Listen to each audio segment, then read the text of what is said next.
Hello my dear students, સ્વાગત છે તમારું સરસ્વતી ગણિત મથક પર. આપણે જોઈ રહ્યા છીએ ચેપ્ટર નંબર 3, દ્વિચલ સુરેખ સમીકરણ યુગ્મ, pair of linear equations in two variables.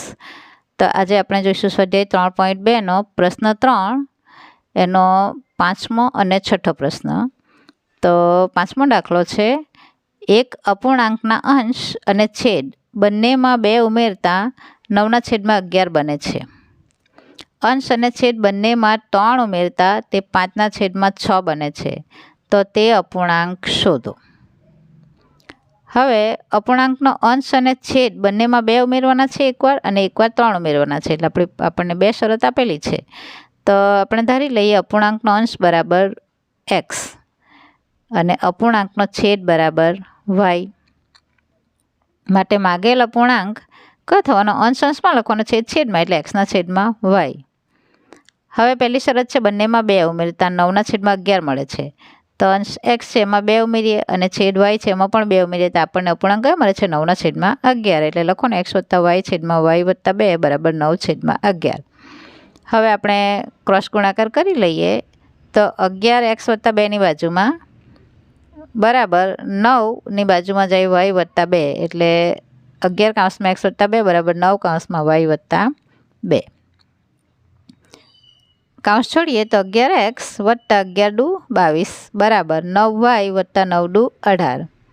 હવે 9x અને y એક સાઈડ કરી દઈએ, એટલે 11x, આ 9y આ બાજુ તો -9y બરાબર 18ની બાજુમાં 22 જાય, એટલે 22માંથી 18 બાદ કરીએ તો 4 આવે, અને 22 18ની બાજુમાં જતાં માઇનસ થાય, એટલે મોટી સંખ્યા ઋણ, એટલે -4. આ છે આપણું સમીકરણ નંબર 1. હવે બંનેમાં 3 ઉમેરતા, બીજી શરત છે આપણી, બંનેમાં 3 ઉમેરતા મળતો અપૂર્ણાંક. આપણે બંનેમાં 3 ઉમેરીએ, અંશમાં x એમાં 3 ઉમેરીએ અને છેદમાં y એમાં 3 ઉમેરીએ તો કયો અપૂર્ણાંક મળે છે? 5/6. 3 ઉમેરતા તે 5/6 બને છે, એટલે 5/6. હવે અહીંયા પણ આપણે ક્રોસ ગુણાકાર કરી લઈએ. 6x + 3ની બાજુમાં અને y + 3 5ની બાજુમાં. તો અહીંયા લખીએ 6 x + 3 બરાબર 5 y + 3. કાઉન્સ છોડી લઈએ તો 6x + 46 18 બરાબર 5y + 45 15. 6x આપણે અહીંયા જ રાખીને બરાબર 5y + 15 - 18. 18 આ બાજુ જતાં -18 થાય છે. તો 6x બરાબર આ 5y આપણે 6xની બાજુમાં લાવીએ, એટલે 6x - 5y બરાબર 15માંથી 18 જાય તો -3. આ છે આપણું સમીકરણ નંબર 2. હવે સમીકરણ 2માંથી આપણે ત્રીજું બનાવવાનું છે.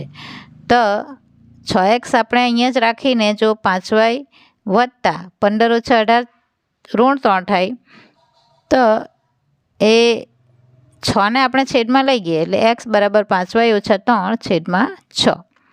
અહીંયા થોડુંક જગ્યાના અભાવે નાના અક્ષરે લખાયેલું છે બીજું સમીકરણ. આપણે એકચ્યુઅલી 6xમાંથી જ આપણે અહીંયા ડાયરેક્ટ 18ને આ બાજુ લઈ ગઈએ અને 6ને આ બાદબાકી કરીને 6ને છેદમાં લઈ ગઈએ, એટલે આપણને જે સમીકરણ મળે એ x એક સાઈડવાળું જ સમીકરણ મળે, જે આદેશની રીતમાં આપણે એ રીતે જ કરવાનું હોય છે.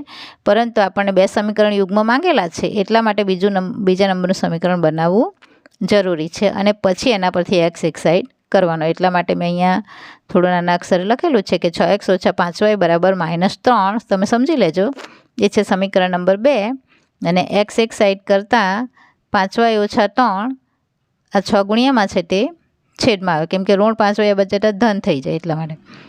તો 5y - 3 / 6 xની કિંમત છે, એ છે સમીકરણ નંબર 3.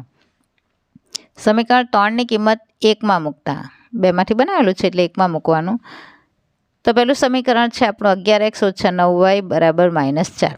તો 11 કાઉન્સમાં xની કિંમત લખીએ 5y - 3 / 6 ઓછા 9y બરાબર -4. 11 × 5 = 55y ઓછા 11 × 33 ઓછા આ 6 છે એ 9ની બાજુમાં ગુણ્યામાં આવી જાય લસા લેતા, એટલે 6 × 9 = 54y બરાબર બંનેના છેદમાં જે 6 થઈ જાય છે એ 6 હું સીધા અહીંયા 4 સાથે ગુણ્યામાં લઈ જાઉં, એટલે 4 × 24 -24. હવે 55y માંથી 54y બાદ કરીએ તો રહે છે 1y બરાબર -24 અને આ 33 24ની બાજુમાં જતા +33 એટલે -24 + 33. 33માંથી 24 મોટી સંખ્યા ધન, 1 ઋણ 1 ધન એટલે બાદબાકી, મોટી સંખ્યા ધન છે એટલે ધન 9 જવાબ આવે. 33માંથી 24 જાય તો 9 એટલા માટે. હવે આ વાયની કિંમત 9 છે તે આપણે ક્યાં મૂકવાનું છે? સમીકરણ નંબર 3માં. x = 5y - 3/6 એટલે સમીકરણ 3માં અહીંયા તમારે લખવાનું. મારી પાસે જગ્યાનો અભાવ છે એટલે મેં અહીંયા એટલું વાક્ય લખેલું નથી, પણ તમારે ફરજિયાત લખવાનું કેમ કે તમારી પાસે કોઈ જગ્યાનો અભાવની સમસ્યા હોતી નથી. તો અહીંયા લખવાનું સમીકરણ 3માં વાયની કિંમત મૂકતા. એટલે સમીકરણ 3 છે x = 5y - 3/6. વાયની જગ્યાએ લખીએ 9 એટલે 5 કૌંસમાં 9 - 3/6. 5 × 9 = 45 -3 એટલે 42 લખવાનું તમારે બરાબર 42/6. 6 × 7 = 42 એટલે x બરાબર 7. એટલે x આપણને 7 મળે છે અને y કેટલા મળે છે? 9. હવે આપણો અપૂર્ણાંક કયો છે? માંગેલ અપૂર્ણાંક x/y છે. એટલે આમ માંગેલ અપૂર્ણાંક બરાબર x/y બરાબર 7/9 છે. સ્વાધ્યાય 3.2નો પ્રશ્ન 3નો છઠ્ઠો પ્રશ્ન.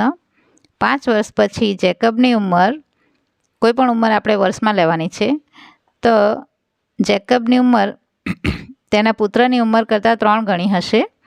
5 વર્ષ પહેલાં જેકબની ઉંમર તેના પુત્રની ઉંમરથી 7 ગણી હોય તો તેમની વર્તમાન ઉંમર શોધો. હવે વર્તમાન ઉંમર બંનેની માંગેલી છે એટલે આપણે બંનેની વર્તમાન ધારી લઈએ. ધારો કે જેકબની વર્તમાન ઉંમર બરાબર x વર્ષ અને પુત્રની વર્તમાન ઉંમર બરાબર y વર્ષ. હવે શરત આપણને શું છે? 5 વર્ષ પછી જેકબની ઉંમર પુત્રની ઉંમર કરતાં 3 ગણી હશે. હવે પહેલાં તો 5 વર્ષ પછી જેકબની ઉંમર કેટલી હશે? અત્યારે જો x હોય તો 5 વર્ષ પછી 5 વધી જવાના એટલે x + 5 વર્ષ. જો તમારી ઉંમર અત્યારે 15 વર્ષ હોય તો 5 વર્ષ પછી કેટલી થવાની? 20, કેમ કે 5 15 + 5 કરવાના છે તે રીતે. અને 5 વર્ષ બાદ પુત્રની ઉંમર કેટલી? જો અત્યારે y હોય તો 5 વર્ષ પછી y + 5 વર્ષ. હવે પહેલી માહિતી શું છે? પ્રથમ માહિતી મુજબ 5 વર્ષ બાદની જેકબની ઉંમર એના પુત્રની ઉંમરથી 3 ગણી. જુઓ, એના પુત્રની ઉંમર કરતાં 3 ગણી હશે જેકબની ઉંમર 5 વર્ષ પછી. એટલે જેકબની ઉંમર બરાબર 3 કૌંસમાં પુત્રની ઉંમર. 5 વર્ષ પહેલાંની ઉંમર, 5 વર્ષ પછીની ઉંમર છે x + 5 જેકબની બરાબર 3 કૌંસમાં પુત્રની છે y + 5. કૌંસ છોડીએ આપણે તો x + 5 બરાબર 3y + 5 × 15. હવે આ 3y આ બાજુ આવતા માઇનસ એટલે x - 3y બરાબર 15. આ 5 આ બાજુ આવતા માઇનસ એટલે 15 - 5 x - 3y બરાબર 10. સમીકરણ નંબર 1. હવે 5 વર્ષ પહેલાંની ઉંમર આપણે, કેમ કે બીજી શરત છે 5 વર્ષ પહેલાંની ઉંમર માટે, તો 5 વર્ષ પહેલાં કેટલી હતી? જો અત્યારે તમારી 15 હોય તો 5 વર્ષ પહેલાં તમારી કેટલી હતી? 10 હતી, કેમ કે 5 ઓછા કરી નાખ્યા. તો જેકબની ઉંમર અત્યારે જો x છે તો 5 વર્ષ પહેલાં x - 5 વર્ષ, પુત્રની ઉંમર બરાબર y - 5 વર્ષ. હવે બીજી માહિતી મુજબ 5 વર્ષ પહેલાં જેકબની ઉંમર પુત્રની ઉંમરથી 7 ગણી. તો જેકબની ઉંમર બરાબર 7 કૌંસમાં પુત્રની ઉંમર. જેનાથી કે જેના કરતાં હોય તેની સાથે પ્રક્રિયા કરવાની આપણે જોઈ ગયા. પુત્રની ઉંમરથી 7 ગણી એટલે પુત્રની ઉંમરને 7 ગુણવાનું. જો પુત્રની ઉંમરથી 7 વધુ તો પુત્રની ઉંમરમાં 7 ઉમેરવાનું. જો પુત્રની ઉંમરથી 7 ઓછી તો બાદ કરવાનું. એના ભાગની તો ભાગાકાર કરવાનું. આ રીતે. હવે જેકબની ઉંમર 5 વર્ષ પહેલાંની કેટલી છે? x - 5 બરાબર 7 કૌંસમાં પુત્રની છે y - 5. x - 5 બરાબર 7y - 7 × 5 = 35. હવે x અહીંયા જ રાખીને આપણે 7y - 35 + 5 એટલે આ 5 માઇનસ છે ત્યાં બાદ જતાં પ્લસ કરી દીધા.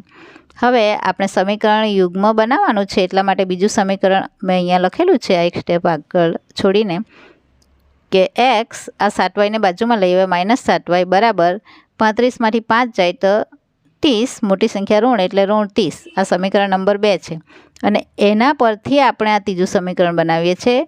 એક્સ અહીંયા જ રાખીને 7y ફરીથી અહીંયા ઋણ 30ની બાજુમાં લઈ ગયા, એટલે એક્સ બરાબર ઋણ 7y છે એ 30ની બાજુમાં જતાં ધન 7y, એટલે 7y ઓછા 30. આ છે આપણું સમીકરણ નંબર 3.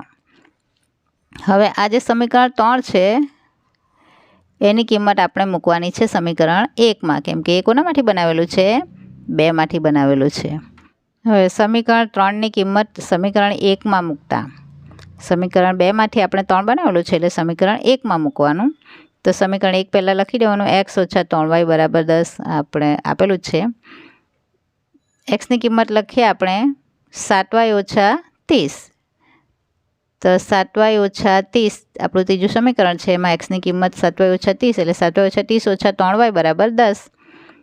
7yમાંથી 3y બાદ થાય એટલે 4y, આ 30 10ની બાજુમાં જતાં ધન 30 એટલે 4y બરાબર 10 વત્તા 30.